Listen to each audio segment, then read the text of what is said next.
Hi guys, thanks for joining us. Today we're going to go over a little bit more on how there's a shift in marketing and more touch on how you have to be more presentable in terms of marketing. Because I think in modernization of e-commerce and I think general marketing as well, you kind of see the sales funnels changing. A lot of previous marketing before Amazon, before Instagram and stuff like that, it was all cold marketing. You would go out on the streets and door-to-door sales. You would go out email flyering and stuff like that. But I think looking into how the modernization of marketing has become, companies have to be a lot more presentable and have a lot more ethos about them and a lot more of like a story behind them, because it's that is more of the sales funnel. I think in terms of affiliate marketing as well, you have to be quite on it with your social media. I think you can touch on a lot, Josh, like how the plan isn't just, you wouldn't just post anything random and stuff like that. There is always a strategy to build it, and obviously that engagement. What is it that you find, like, is there been a change in, obviously, when you first off, from a traditional marketing point of view, where you were obviously within the building trade, to now where you used previously get members involved and stuff like that? Yeah, I think that where the internet has sort of shaped everyone's sort of lives over the last sort of 10 years, it's given people the ability to leverage their time more. So like what you said, like previously, like 15 years ago, like people were, it was so old school, you know what I mean? People putting leaflets through doors, and people still do it today, to be fair. And it confuses me, I don't understand it. But yeah, it's just adapted people so they can leverage their time and use like the internet to use their time more efficiently. Do you know what I mean? And you probably must see a higher conversion rate, and I think this works for when you were on Amazon as well, is that the amount of flyers that must go in the bin and stuff like that get ignored, because I think it's an element of trust. And I think when you present on Instagram and when you present on, especially when you're on Amazon as well, is it because there's such a large competition, like you have to create your branding and people buy into that branding. Was the I guess obviously the brushes and stuff, I know you had previous businesses as well. Was there a process of you had to build a brand before the product sometimes? Yeah, definitely. I think actually I did like my logos and everything before I even had the product. Like I knew I wanted to go down like the beauty niche, so you know it could adapt to anything that I chose in the beauty range. So I think I did all my branding before I actually had the final product like ready. But on Amazon, like you say, obviously it's really competitive, and it's like you want to stand out. You want to be the one that when they're looking through, they're like, oh, they look really good. And I remember like I spent ages on getting all my content, like the pictures. And this is like 15 years ago. So it was a lot different to what it is now. But I still was like, put so much time in getting my brushes to stand out. And like everyone had like this product image, but I wanted, like my pictures were like in use, and so they looked a bit different, so I could stand out on there. But actually like today and how everything's adapted, and myself and Anna are currently working on a business together in the beauty niche, it would be totally different. Instagram will probably be one of our main things that we focus on, and like those images like to stand out, people come across us. Because you've got social media now as well, you know, there's so many more opportunities to and they're free platforms. Like we say it all the time, don't we? Like I'm bored of saying it's a free platform, but like you can just benefit from it so much. 100%. And I know personally as a consumer how much I buy that I see on TikTok and Instagram. And actually like what you were saying with the flyers, say I needed a plumber, I actually just search on Facebook or Instagram and see like local ones now. Yeah. Whereas before you'd like get the phone book out and you'd be like, where's the plumber? The pages. If I actually got a flyer from someone, I'd probably discredit it. I know, why are you marketing like this? Yeah, why are you marketing like that? I don't think they must be stuck in their ways, and they may be fantastic as a plumber and stuff like that. But my idea is that if they're not modernized, are they going to use modernized tools? Are they going to have the highest? Are they going to get some guy who's 70-odd-year-old who's going to turn up and probably tell me he's only got a hammer and a chisel to fix my plumbing and stuff like that? Like, I think the way that you present it and the way you market can be a credit to yourself, but also if you aren't moving with tradition and if you aren't moving with the way the market develops, I think it can discredit you as well. Yeah, I think like I don't think it's a terrible idea to like put leaflets through a door, because I still think it's like good for brand awareness. People are going to see your brand and stuff like that. But I think you just need to use the other services and platforms that you can as well. So if you're just doing leaflets through a door and that's your only marketing strategy, then it's not going to be good enough. Yeah. But if you use like email marketing, you use all the other tools that you can use, then of course, you're gonna adapt with it. But yeah, it's good, still good for brand awareness. But I think like as our kids grow up, will flyers even be a thing? Like by the time they're our age, do you think that there'll be a thing that they'd be like, what the hell's this? Like come through the door. There'll be no more post boxes. No more. Probably not. I do love them things on social media where you stand like if there's an age gap, or like you'll have a dad or a son and stuff like that, you like or answer a phone. Like if I answer a phone like that, but no, these days people answering phones like it's so weird. Or the videos where I think I watched one and like someone gave a kid a cassette player. And was like, oh, how do you play it? And they're trying to look through it and like, does it work? And you're like, I think it is weird how modernization, people, everything's built into developing, and like DVDs were a massive thing. Yeah. And now I couldn't tell you the last time I bought a DVD. Or like game consoles are now moving away from games. Everything's like digitally downloaded because it's all about conveniency. And I think the sense of convenience in marketing is that with leafleting, and big brands still do commercial boards and stuff like that, but you don't get any data back from it. You don't actually know how many leaflets were delivered. I've seen leafleters just chuck a load of leaflets out and go, oh yeah, I delivered them all. You don't know if they are delivered. And I think there was a stat once, the one bit of data that I found was BT once paid for a advertising board in Manchester. I think it cost them like 1.2 million for a 4-month period. And they believe that it only generated 2 sales. What? Now, if you're BT, you can afford 1.2 million. You can write it off, brand awareness. But that in a stat of like, if you were to do traditional marketing, you don't get any feedback from it. And that's the main issue that I see. If you do Instagram or Amazon's a little bit fishy because like you don't get emails, stuff like that. It's annoying. But any other platform, you can do CPM, CPC, CTR. You can look into the link clicks. You can look into like what traffic, and you can work out, even if you don't get physical data in terms of emails, phone numbers and stuff like that, you can still work out what works the best, what images work best. Whereas once you put something live on a leaflet, or once you put something live on a thing, there's no amendments. Yeah. I think that's the issue that I see with it. Yeah, I agree. Like it's and we talk about all the time, don't we, data, how data is so important and crucial, collecting emails and stuff like that. So yeah, I completely agree with that, 100%. But that data as well, if that wasn't a thing, you wouldn't, the amount of times you probably adapted Amazon. Amazon's not a thing that you put live. And just leave it. You probably adapted it and changed the sentences, or you may have changed the images. And same as social media, both of you probably touch on it. The amount of like development, and I know you mentioned you put that image live, or people around you were doing product images, and you were a trendsetter with UGC. I know. But like I said, it's like you would have put that live, but then because of your marketing mindset, that wouldn't have stayed there. And if you went into your marketing business now, that the image would have been different. Yeah, and I think as well, back when I was doing it, keywords were a massive thing. And what I found a lot is my competitors, if I was doing well and I was up the listing, they'd start putting keywords like out of mine into theirs. So then it's like, well, I need to change it up now, so they're not getting my traffic. Yeah. So it was like a constant thing. And I guess now it's, we've adapted, but it's still the same. You want to be focusing on keeping it new and being like one step ahead of your competitors. You have to keep up to date. Yeah. You have to keep up to date. And that's like what you just said there, like competitors. Yeah. You have to keep an eye out and compare. Even if you're a very successful brand online, you've got to look at your competitors to see what they're doing, because they might be doing something that is working better than what you're doing. So it's like, okay, cool, let's use that as inspiration to create content or, a different visual in our own sort of unique way.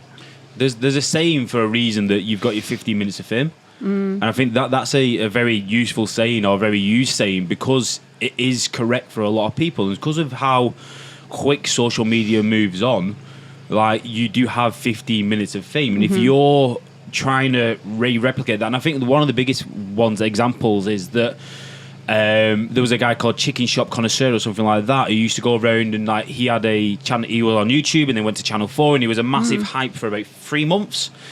And now you can't see him anywhere, because that's how quick the tradition moves on. If you were just using, the same line, you could tell what he was going to do. Like this, you kind of like knew the video before it came out. Yeah. If you were that predictable in marketing, you will only have 15 minutes, and that's where in terms of either you want to be trending, in terms of you want to be consistent. Like I said, it's if you get that spark of interest, you've got to be in a level of education and traditional marketing you've got to have an education to then develop it and broaden it. Yeah. Like you wouldn't post the same, your post and you've got 100 posts, you've probably not got the same image once. Yeah. No, you'll switch up all the time. Yeah. Yeah, 100%. But with regards to like the traditional world, like, and you looking ahead of the times, and you look at companies like Topshop and Top Man, where they identified, okay, the online world's gonna, it's gonna spark, and retail's gonna go down. That's why they bought. Was it ASOS?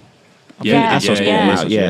Yeah. I think that's where you have good people like that and that understand marketing, understand where the world's going with like social media and the online world. You need to have people like that's going to help you push a business, if that makes sense.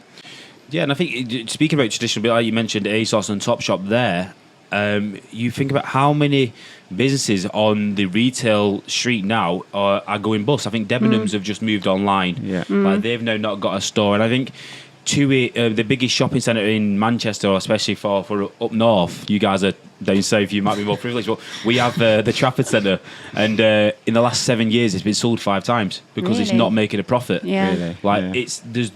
There is a purpose of a physical store, but the purpose is only there's no sales. I would strongly say, and I've not got the data for it, but I would strongly say that 90% of physical stores are probably making a loss. And I would say that they're just there for an advertising, just to be present. Yeah. When was the last time you went to a store and bought something, or would you go to a store and buy online? Yeah, I mean, I don't know. I just go online. It's more convenient. There's a stat that people, I don't know how high it is, I think it's like maybe 60% or even 70, maybe more, I'm not too sure. But someone who physically goes into a retail store, before purchasing the product, they will go online to see if it's cheaper. Yeah, and I've seen that in like JD, and someone's looking at trainers, and then they're on their phone looking if they're cheaper. On ASOS and stuff, and having a look. Yeah, that's what people are doing. If it's cheaper, they'll walk out because they'll get it next day anyway. Yeah. You can buy click and collect. It's probably. I won't be surprised if you could be studying the JD store, go online, get a discount, buy it, and just walk up to the store and be like, the same guy might walk past you and there's just these shoes here, mate. You've got it for cheaper. Yeah. Like I think the physical stores have a purpose if you're a large brand, but the large brands aren't making any money from it. But it will be within the strategical marketing plan. I'll tell you who does good marketing and is a physical store. Aldi, do you remember all the like Colin the Caterpillar gate where they were arguing with M&S, and then like Morrison's got involved, and I was obsessed with it. It was Twitter then. I was like going through it all, like, oh my God, what are they going to do? But it got you talking about it. 100%, and like you probably would have you got more attention there via social media than like any physical true, store. Actually, yeah, they weren't doing that in the store. And I think that's that education, which we were speaking about previously as well, and like it's quite difficult and I understand the process of going from a traditional minded education. Like you get people who, my business masters, the guy did business, he obviously taught me about business but never owned a business. And it's like it doesn't work if you're teaching me about business and you educate me to a master's level of degree. Why have you not got your own business?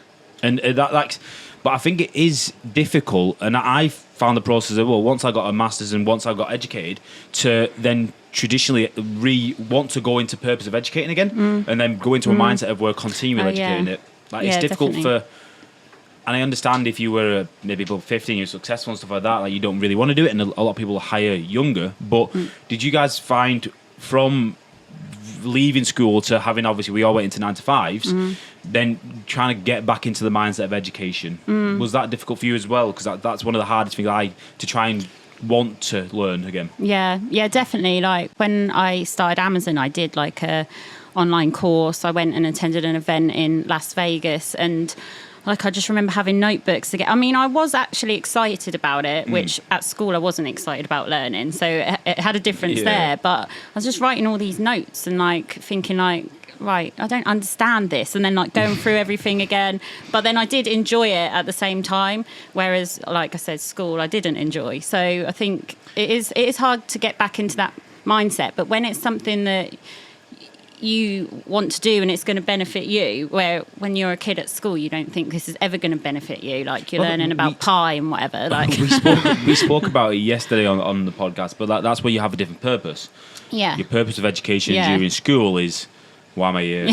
Why am I doing this? I think it comes down to what your goals are going to be, you know, and that will give you a good direction of, you know, how you can create that goal. And once you start learning, like, how can I get there? Then you can start researching, and then that's where the interest comes in. 'Cause it's like, that's my end goal. That's what I can create from this. Now I'm interested in learning this skill set to be able to do it.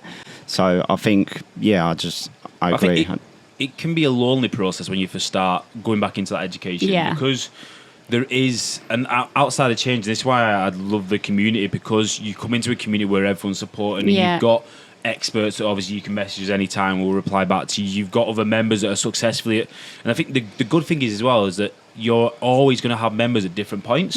You have our best ones who's doing £1,000 plus a month, £100,000 plus a month. You've got people that are doing 70, 55, 30.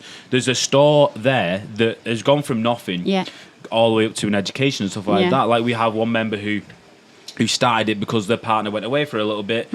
And then obviously started it and wanted to build the education that way for herself, and then developed it and did well there. And then now they're back together, working together on it and stuff. So everyone has a different story, but within the community, and I think this is vital, that people understand that you can feel lonely, and it is normal to feel lonely. I think we've all felt lonely because of that.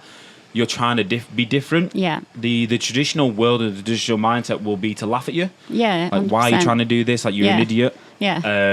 But there's always proof in the pudding. Like I said yesterday, like, if it was one person doing successful or two people being successful, or, do you know what I mean, minimal. I don't think it has to be lonely.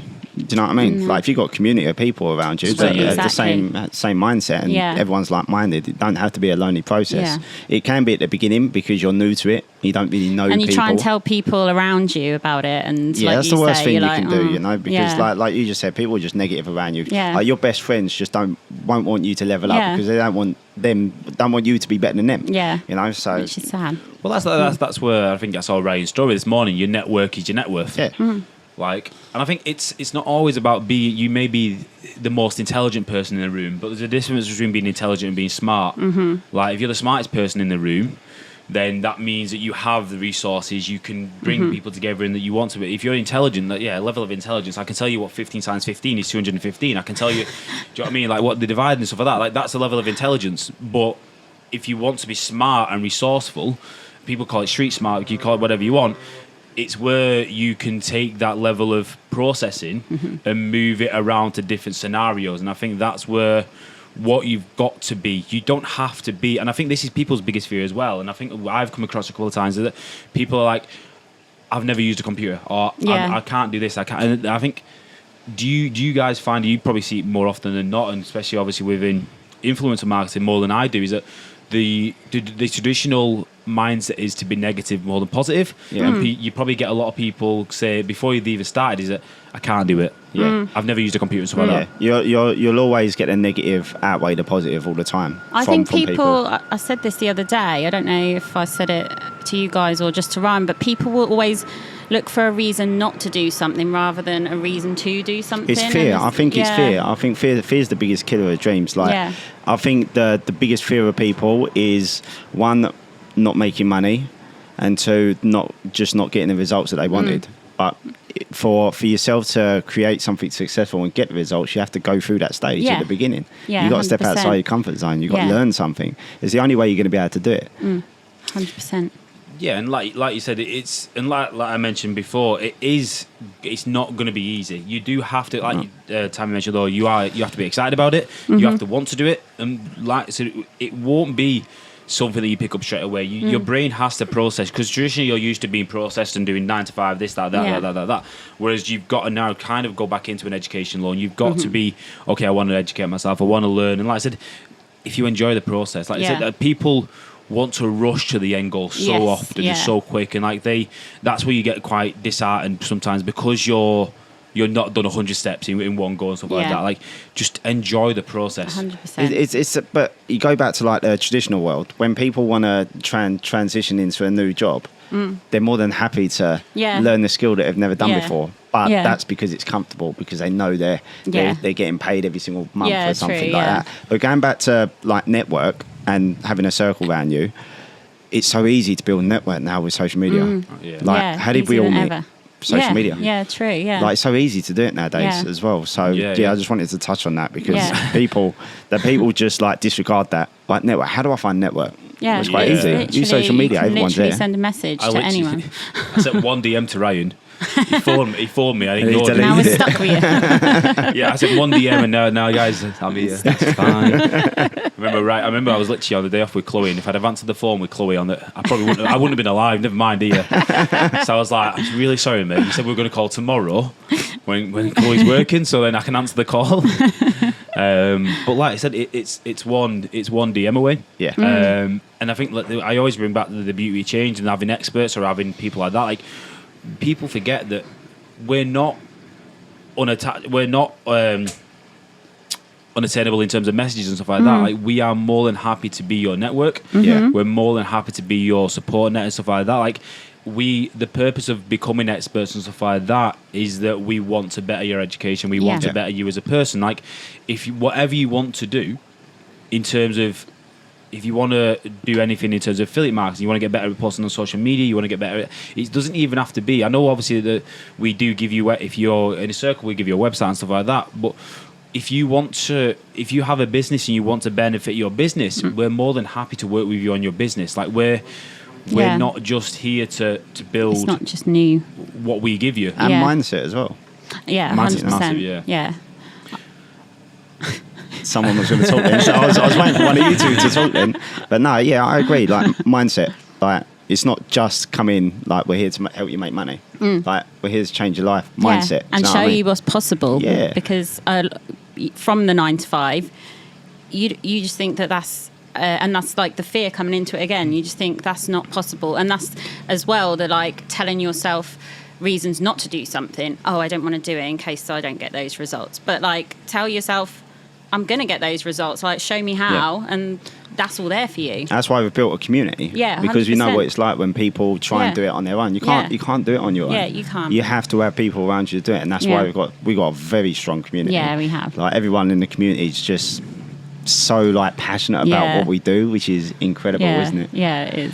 No, definitely, yeah. And I think that it's what we've created as well. And I think we are selective as well in who we let into the community. Yeah, Yeah. 100%. Because you have to be. can see people who want to come in for a quick book and stuff like that, and it's not what we're teaching, and it's not that, because within a community as well, you can get people who are infectious in terms of the negativity. Yeah. So we are quite selective as well in that we don't, every person who DMs you guys and stuff Yeah. like that, they do get somewhat of a pre-vat. Yeah, exactly. You'll jump yeah. on a call them, you'll send them a message and stuff like that, and it does determine like the amount of people that you turn down, because we don't want to have that negative Yeah. influx on it and stuff like that. We could have had tens, 20 thousands of people and stuff like that become a member, but it doesn't benefit us in terms of you guys have to think about who's already in the membership, and is this person going to fit right, and are they Yeah. going to work traditionally to help develop it? Yeah. Which I think is interesting. I think people don't realise that you do turn people down from memberships. Yeah, yeah. Well, we Yeah. have the no BS approach, don't we? So Yeah. like when I jump on phone calls with people, and let's say, for example, someone said, "Oh, like, how long does it start making money? Will I make money in the first week?" And I'll be honest with you, I'll say, "Look, it doesn't work like Yeah. that. You know, this probably isn't for you.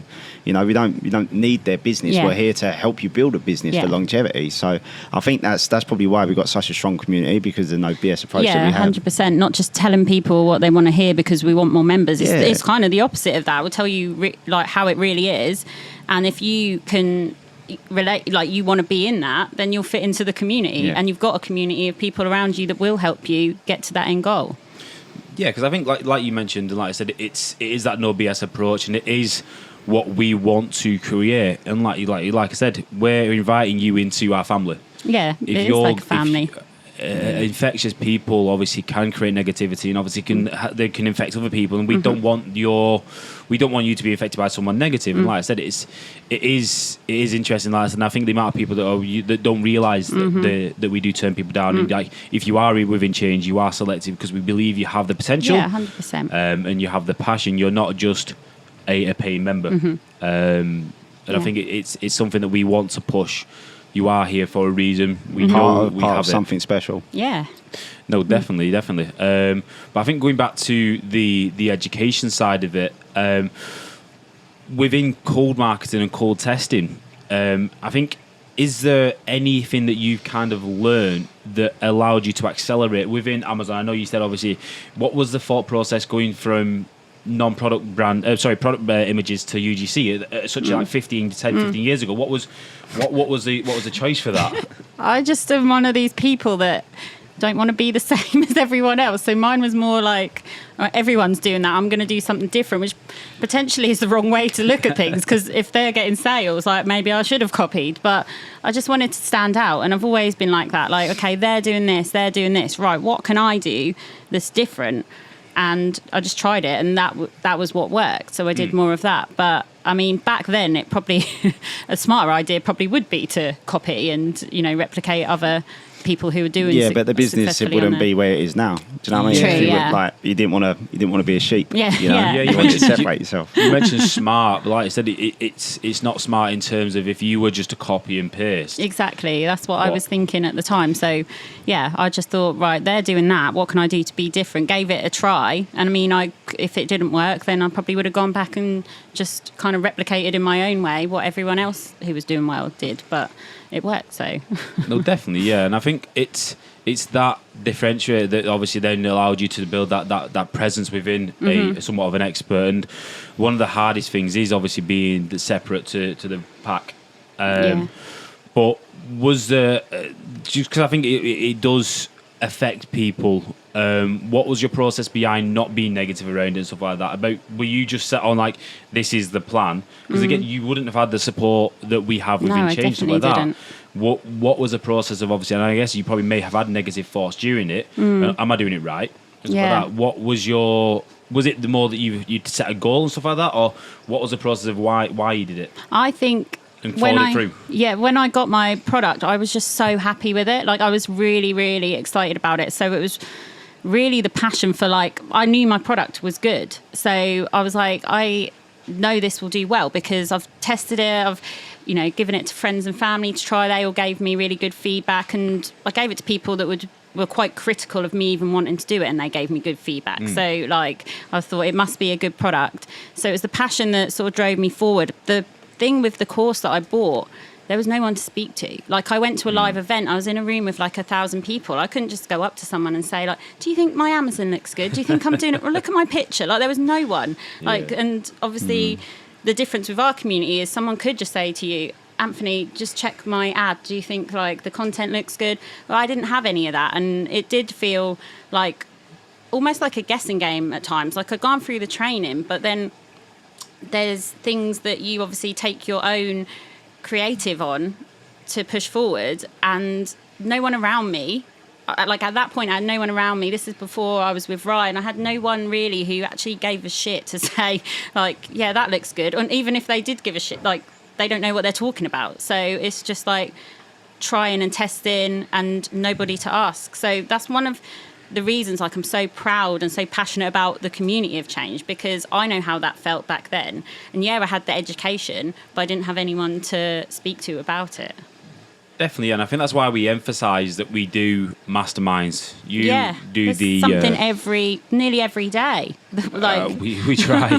Yeah, we do. It's workshops pretty much every single day, isn't it? Like, and so you started doing the social media workshop as well. You did the 0 to 5 figure calls. Yeah, you want to bring them back potentially? We're going to bring them back. Yeah, we're going to bring them back. Masterminds, webinars. Like, there's enough value there. Do you know what I mean? And there's someone, you can drop someone a message, and most of the time it'll be a couple of hours at most, and they'll get back to you. Like, yeah. But I think it's not. I was touching on that as well, but I think because of how quick how quick e-commerce marketing moves, how quick Instagram development moves. Like you learned yesterday about that one thing that must have been literally an hour ago that they Oh, changed yeah. it. The setting for your messages. Yeah. I was frustrated with that. but then you put it on your story and stuff like that, and I'm sure someone might message you and benefit you. Like, Yeah. we're within an update of a process. It's been educated, and you put it out there within an hour. Yeah. Like that's how quick of a level that we're trying to be at. You've recorded several videos this morning. Aaron's obviously recorded several videos with the team as well, and I think we're not just trying to present you, and like our education system and like the platform that we developed, like there's constantly meetings where we go away and like, look, it looks amazing, but sometimes we can sit inside all day planning on it and like, oh, like, this is what we need to do, this is what we need to do. Sometimes, like, do you know what I mean? Like, it's that is the hardest thing. Like when you were in your business, how many times did you adapt a process? Every week. Every week, like you're constantly adapting. I'm still adapting to this day because things change, things update. So you have to transition into different aspects of your business. You have to, because you won't grow. So you have to keep going. But like the whole social media, how everything changes all the time. Like it feels like Instagram just try something different like every week to see how people take it. Yeah, and they So try it's it on got different constantly, like- profiles, so it could be different Yeah. on yours. And I'm like, what's going on? Yeah, because sometimes You're Ryan will be looking like, let me look at yours. And I'm like, no, I haven't got that. And then like other times I'll be like, oh, wow, look what I can do. And he can't do it. Sometimes So- you're praying it doesn't change. Yeah. Like, Don't press the update button. don't update. Got it. But yeah, that changes like all the time, and the introduction of Reels, because TikTok came about. So then Reels became, they really like were pushing Reels, whereas before it would just be, well, we've said this before, but like Instagram started and it would just be like, here's my dinner tonight. And then stories came in, and then lives, and you know, it's just, it feels like it changes all the time. You've got to keep on top of that. And if you're pushing your brand on there and it's your product, Yeah. just eating a fly. I see that. Yeah, so you have to just like keep adapting to that. It's always going to be something you have to adapt to on social media. Definitely, yeah. And I don't think we've gone longer than a 2-3 week period without updating something within the process. Yeah, because this e-com world, and that's what we keep on top of it. Like you were saying, we don't just say like, right, these are all the steps. Well, with Off you your go. original Amazon thingy, it may have been people Yeah, it are was still that. buying courses like that give you a PDF handout and give you 8 videos to follow. Yeah. That with that, where's your support network? You don't Yeah, get a support network. yeah. You also don't get an update. By the time they probably made that 5 years ago, that's probably it completely different. Yeah. Whereas, It like I said, would be. if we made something 5 minutes ago, we probably got to update it again. But I just think, like, in a nutshell, I think people just need to wake up a little bit to the opportunities and using the internet and social media and stuff like that to their advantage. Personally, that's what I think. No, definitely. Brutally. But like you mentioned there, and I think like we've mentioned on the podcast a lot of the time, is like the main takeaways are that if you do want to move into an e-commerce world, you do have to go back into a level of education. Be excited about the education because be mindful that the process isn't 0 to 100. If you are within change, you're selected to be in change. As much as we value you as a person, and we know that you're one of a large group, or so you're one of the black sheep that don't follow the white sheep.